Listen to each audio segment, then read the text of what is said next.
Assalamualaikum warahmatullahi wabarakatuh.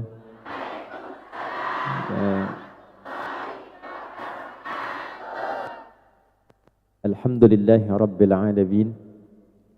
Alhamdulillahilladzi jama'ana mu'minin wal mu'minat. Alhamdulillahilladzi jama'ana muhsinin wa muhsinat. Alhamdulillahilladzi an'amana bi ni'amin la tuhsa. Wassalatu wassalamu ala nabiyyina wa sayyidina Muhammad ibn Abdullah salawatullahi alaihi wassalamuhu tam wa ala alihi at-tahirin wa sahbihi ajma'in wa dhurriyyatihi wa ummatihi ila yaumiddin wa ba'd. Yang kita muliakan, kita hormati guru kita semua, Al-Ustadz Muhaimin, berkenan tadi membuka, sebelumnya menemui kami tadi malam, menyambut. Semoga beliau senantiasa diberikan kesehatan, kesabaran dalam berdakwah, dan pahala berlimpah di sisi Allah Subhanahu wa Ta'ala. Perwakilan dari KJRI yang mungkin tadi sudah memberikan sambutan, semalam juga menyambut kami di bandara, Pak Yuflis ya, mudah-mudahan Pak Yufis, semoga beliau dan keluarga besar KJRI diberikan kemampuan untuk mengayomi dan menunaikan tugas khususnya bagi warga Indonesia di Hong Kong ini. Bagaimana kabarnya? Sehat? Alhamdulillah, baik. Nikmat paling besar ketika lisan kita itu masih bisa mengenal Allah dan mengucap Alhamdulillah di setiap situasi dan kehidupan kita. Hal yang tidak mudah untuk dilakukan dan tidak semua orang bisa mengerjakan itu. Ketika lisan ini masih bisa berucap Alhamdulillah, masih mampu mengingat Allah, padahal boleh jadi di tempat yang tidak semua orang di situ mengenal Allah, maka bersyukurlah ada karunia Allah yang melebihi pemberian-pemberian dunia yang telah diraih. Baik para muslimat sekalian, khususnya ini ada juga dari teman-teman yang ikhwan. Pagi hari ini kita akan mencoba untuk membuka sesi di awal kajian kepada satu topik utama yang mengantarkan pada pembahasan pokok kita tentang bagaimana mencari rizki yang berkah dan membahagiakan di tempat yang jauh. Baik, saya tidak tahu apakah jauh di mata, dekat di kaki, apakah jauh dari sisi yang lain. Yang penting tempat boleh jauh, tapi Allah selalu dekat dalam kehidupan kita. Nah itu tidak cukup dengan amin, kita harus ngaji dulu ya. Baik, kita bagi pembahasan pada dua pokok utama. Yang pertama, kita akan mengenal dulu apa itu rizki. Sehingga sebelum mencari sesuatu, kalau kita mengetahui dan mengenalnya, akan lebih mudah memilih, memilah dan mendapatinya. Orang yang tidak kenal akan sesuatu, tidak mudah sampai ke tujuan dan mengenalnya. Kalau tidak tahu Masjid Qaulun ini, tidak mudah sampai ke tempatnya. Kalau tidak kenal kita dengan tempat yang akan kita tuju, tidak mudah kita bisa sampai ke tujuan. Rizki kalau tidak dikenali, tidak diketahui, tidak tahu bagaimana cara mencarinya, maka semakin sulit, lelah, dan meresahkan dalam mendapatinya. Maka topik yang pertama, kita kenali dulu apa itu rizki, apa bentuk-bentuk rizki, seperti apa rizki yang telah Allah siapkan bagi kita. Baru nanti sesi kedua kita akan belajar tentang bagaimana cara menjemput dan mencari rizki itu, sehingga bukan hanya membahagiakan tapi mudah didapatkan. Ada bahagia tapi jalannya tidak mudah. Ada tidak bahagia tapi jalannya mudah. Pilih mana? Bahagia tapi tidak mudah, atau mudah tapi tidak bahagia? Bahagia tapi mudah. Nah, oleh karena itu nanti pembahasan kedua akan mengantarkan pada itu. Nah, sekarang kita masuk pada topik pertama dengan cepat. apa itu rizki dan seperti apa Allah menyiapkan rizki untuk kehidupan kita di muka bumi ini. Yang pertama kita akan bahas dulu beberapa ayat dalam Al-Quran. Satu, Al-Quran surah ke-51, surah Adz-Dzariyat di ayat ke-22.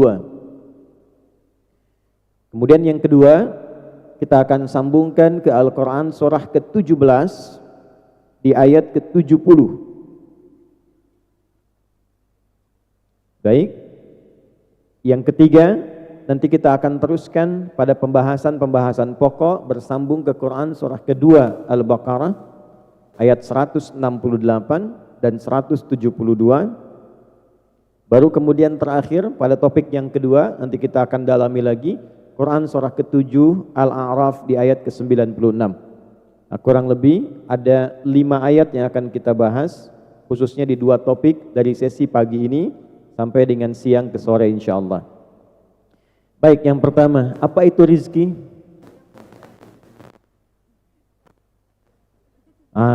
Mau cari rizki tapi tidak tahu apa itu rizki, ya. Baik, yang penting rizki itu bukan orang, bukan nama orang, bukan pemenang medali emas SEA Games yang angkat besi itu, ya. Bukan juga seorang pengusaha, tapi kita kembalikan ke ayat Quran surah ke-51 di ayat 22.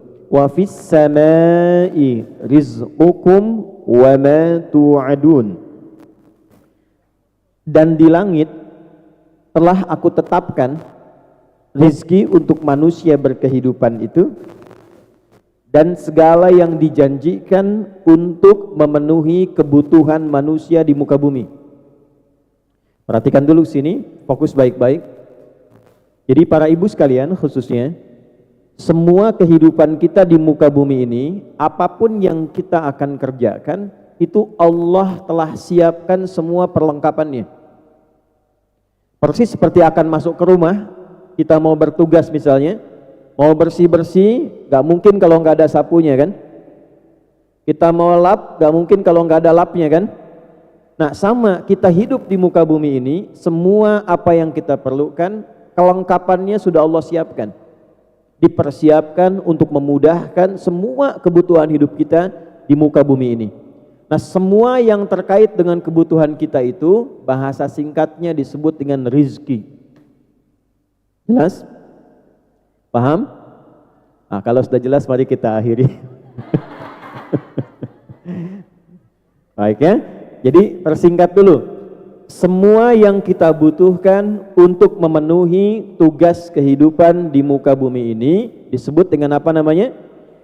Nah, satu saya tulis dulu ya, dan saya berdiri. Ini nggak apa-apa walaupun kecil, tapi nanti ada dokumentasi yang tertuliskan sehingga nanti kalau mau ditulis kembali bisa memudahkan. Baik ya. Mudah-mudahan kalau ada space masih bisa berbagi, kalaupun tidak ada ya mudah-mudahan sabar ya. Belakang berdiri, saya pun berdiri di depan ya. Baik, ini kelihatan di belakang? Tidak, ya memang belum saya tulis, nanti kalau sudah saya tulis baru kelihatan. Satu, nah ini rizki. Baik. Semua yang kita butuhkan dalam menjalani kehidupan di muka bumi ini disebut apa namanya? Baik. Butuh makan nggak saat di bumi ini? Butuh. Butuh minum nggak? Butuh berpakaian nggak? Nah, itu disebut dengan apa? Rizki. Baik. Butuh tenang nggak? Butuh. Butuh nyaman nggak? Nah, maka ketenangan pun disebut dengan apa? Nah, jadi rizki jangan dipahami dengan uang saja. Karena ketenangan juga rizki. Punya uang tidak tenang, tidak akan nyaman hidupnya. Ya, saya tanya nih, pilih mana ya? Tapi nggak ada pilihan ketiga nih. Jadi sekarang saya ingatkan, pilih mana? Kaya tapi gelisah atau miskin tapi tenang? Oh. Mau miskin tapi tenang. Kaya tapi, nah itu. Jadi saya ingin tunjukkan pentingnya rizki berupa ketenangan, karena banyak orang memahami rizki itu hanya untuk materi saja. Uang rizki. Mobil, rizki. Dapat rumah baru, rizki. Dapat harta baru, dapat suami baru. Udah aja. Udah sini, fokus dulu. Tapi semua itu tidak akan pernah mendapatkan kebahagiaan kalau tidak disertai dengan Nah, termasuk di rumah, ketenangan oleh Al-Quran didahulukan dibandingkan dengan materi harta yang kita dapatkan. Harta yang kita dapatkan itu disebut dengan maddah namanya. Jamaknya mawaddah. Pernah dengar mawaddah? Nah ya, baik. Nah, ini ada mawaddah di sini. Mawaddah. Ini harta yang kita inginkan. Dari Indonesia datang sampai ke Hong Kong mencari mawaddah. Ya, cari kebutuhan-kebutuhan, kadang dikirim ke rumah, ke kampung halaman, kadang dipakai di sini. Itu yang kita kumpulkan tuh mawaddah. Tapi dahsyatnya mawaddah ini ketika disebutkan di dalam Al-Quran didahului dengan sakinah. Tuh. Sakinah. Baru setelah ada sakinah dan mawaddah dengan sendirinya muncul rahmah. Ya, maka